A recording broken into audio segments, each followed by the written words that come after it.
Assalamualaikum. Nama saya Sazmi bin Abdul Rahim. Nombor metrik 13 PKA 19F1038.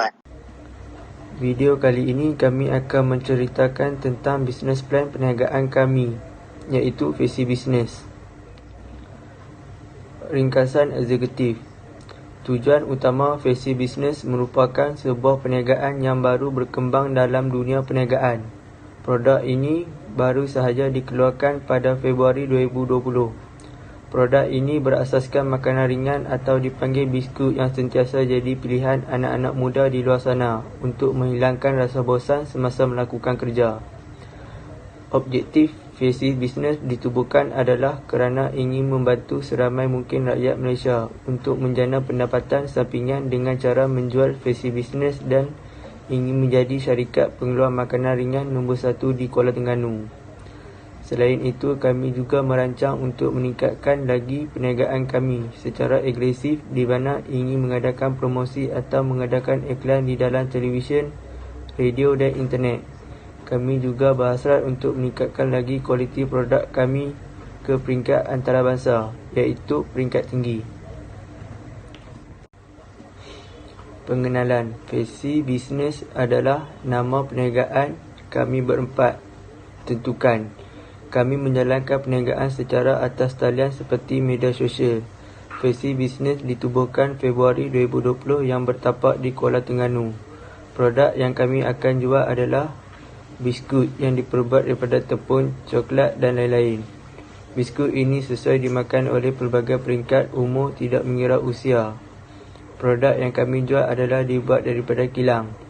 Tujuan kami memilih produk ini adalah kerana biskut ini boleh dimakan oleh pelbagai peringkat umur dengan harga yang berpatutan. Harga biskut kami adalah RM22. Biskut ini boleh dimakan oleh anak-anak, orang dewasa dan tidak mengira umur.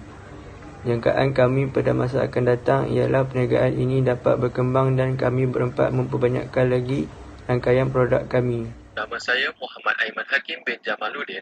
Nombor pendaftaran 13 PKA 19F1078. Tujuan rancangan perniagaan ini disediakan untuk memberi penerangan yang menyeluruh tentang perniagaan yang akan dicuburi. Ini dapat memberikan gambaran yang jelas dan menilai bagaimana perniagaan yang telah dijalankan. Kami telah mengeluarkan modal RM40 untuk membeli cookies tip. Selain itu, rancangan perniagaan ini juga bertujuan untuk, yang pertama, ingin menjadikan panduan kepada kami dalam menguruskan perniagaan supaya kerja yang dilakukan adalah tersusun dan mengikut perancangan yang dilakukan. Yang kedua, perancangan ini juga membantu kami mengenal pasti atau menilai perniagaan berpotensi untuk maju atau sebaliknya, dan seterusnya menetapkan sasaran kami untuk menjual.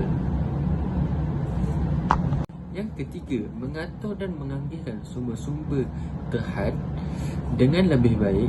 Ini dapat membantu kami dari segi penjimatan kos dan mengelakkan pengeluaran modal dengan secara berlebihan. Seterusnya, latar belakang perniagaan kami. Nama perniagaan kami ini adalah Faci Business. Nama kami ini berasal daripada antara rakan kongsi kami sendirilah. Okey, tempat kami beroperasi yang utamanya adalah di kawasan Kuala Terengganu. Okey, aktiviti perniagaan kami adalah pengusaha dan pengedar cookies. Status pengusaha dan ataupun syarikat kami ini adalah perkongsian. Jenis industri kami adalah makanan ringan saja. Jenis produk kami adalah cookies tip. Okey, seterusnya adalah latar belakang rakan kongsi bisnes kami. Yang pertama adalah saya sendiri, Muhammad Aiman Hakim bin Jamaluddin. Saya berasal daripada Selangor. Dan rakan kongsi yang kedua adalah Muhammad Ikhwan Hakim bin Rosli. Dia adalah berasal daripada Terengganu. Dan yang ketiga adalah Faris bin Muhammad, juga di Terengganu. Dan rakan kongsi yang keempat adalah Sazmi bin Abdul Rahman. Dia di kawasan utara iaitu Penang. Dan kami ini adalah student Politeknik Sultan Mizan Zainal Abidin. dan kami decide untuk melakukan bisnes cookies dip ini. Assalamualaikum, nama saya Faris bin Muhammad, 13 DKA 19F1088. Kali ini saya akan menerangkan tentang plan pengurusan. Seperti sedia maklum, Faci Business mempunyai 4 orang rakan kongsi, iaitu Faris, Ikhwan, Aiman dan Syazmi. Masing-masing daripada kami telah diberikan tugasan ataupun tanggungjawab untuk bisnes ini, iaitu Ikhwan sebagai pengurus perniagaan, Aiman sebagai pengurus kewangan, Syazmi sebagai pengurus promosi produk dan saya sendiri sebagai pengurus stok simpanan produk. Okey, baik. Setiap syarikat ataupun mana-mana organisasi tentulah mempunyai visi, misi dan objektif secara berbeza, yakni mereka mempunyai kelainan tersendiri mengenai syarikat mereka.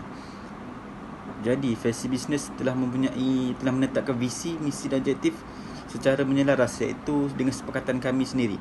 Iaitu visi bagi syarikat ini ialah menjadikan industri ini sebagai sebuah industri yang menjual berbagai jenis biskut mengikut kehendak pelanggan dan meluas pasaran ke seluruh peringkat domestik dan antarabangsa. Misi menjadi sebuah industri kecil sederhana yang terkemuka dan disegani. Objektif yang pertama, ingin menjadi sebuah industri kecil sederhana yang berjaya menjelang tahun 2020. Yang kedua, ingin menjadi sebuah industri yang dikenali oleh orang ramai, tidak kira di dalam negara maupun luar negara. Yang ketiga, ingin menjadi pembekal biskut yang terkemuka dan sentiasa memenuhi kehendak pelanggan. Okey, seterusnya saya akan terangkan tentang plan pemasaran. Peluang pemasaran untuk produk kami mampu bersaing dengan ramai pesaing di luar sekiranya mendapat sambutan yang baik dari pembeli dan laris di pasaran. Kami perlu sentiasa meningkatkan kualiti produk kami untuk kepuasan pelanggan. Selain itu, kami juga membuat penghantaran COD kepada pelanggan di sekitar tempat kami tinggal. Seterusnya, plan organisasi. Misi organisasi memaksimumkan keuntungan perniagaan dalam jangka masa yang pendek dan jangka masa yang panjang. Menyediakan produk cookies dip yang dapat memenuhi kepuasan dan permintaan pelanggan. Seterusnya, memastikan kemampuan perniagaan untuk bersaing dengan pesaing di pasaran. Maksud bagi strategi jangka pendek ialah memberikan kepuasan maksimum kepada pelanggan, mengekalkan kesetiaan pelanggan untuk membeli produk kami. Jangka masa yang panjang pula ialah memastikan stok sentiasa ada, mengekalkan harga standard dan meluaskan pasaran dengan menambah ejen yang mahir mempromosikan produk kami. Saya Muhammad Iqbal Hakim bin Rosli, 13 DKA 19F1173. Okay, saya akan menerangkan tentang pelan kewangan. Yang pertama adalah kos pelaburan projek. Jadi untuk belanja permulaan ni kami memperuntukkan sejumlah duit sebanyak RM40 seorang.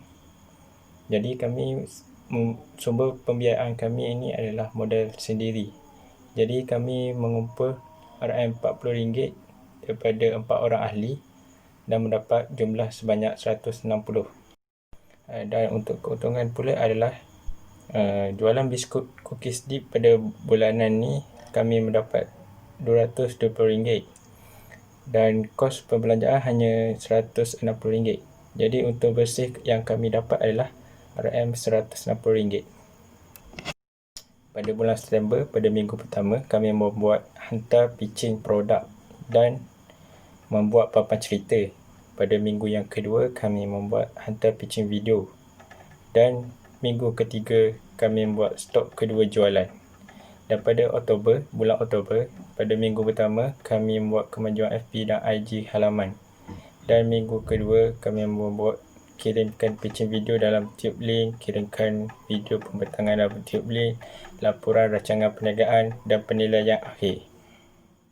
Okey, untuk kesimpulan, berdasarkan perancangan dan unjuran pendapatan yang telah dibentangkan, biskut cookies dip amat berkeyakinan bahawa perniagaan ini yang diceburi akan memberikan pulangan yang lumayan. Unjuran dan anggaran yang dibuat untuk bulan pertama operasi serta pembiayaan agak konservatif kerana mengambil kira faktor perniagaan yang masih di peringkat awal di mana promosi dan pemasaran baru dilancarkan. Perancangan perniagaan yang sistematik yang telah dirangka bagi membolehkan perniagaan ini dengan lancar dan seterusnya dapat mencapai sasaran keuntungan yang telah dirangka. Oleh itu, syarikat biskut Cookies Tip amat optimis dengan perniagaan ini dan yakin ia berdaya maju dan mampu berkembang di masa hadapan. Oleh itu, pemilik amat berharap permohonan ini mendapat pertimbangan yang sewajarnya dari pihak MARA. Dengan itu, melalui pembiayaan ini, perniagaan dapat beroperasi dengan lebih efisien dan mampu berkembang dan seterusnya menyumbang kepada ekonomi negara.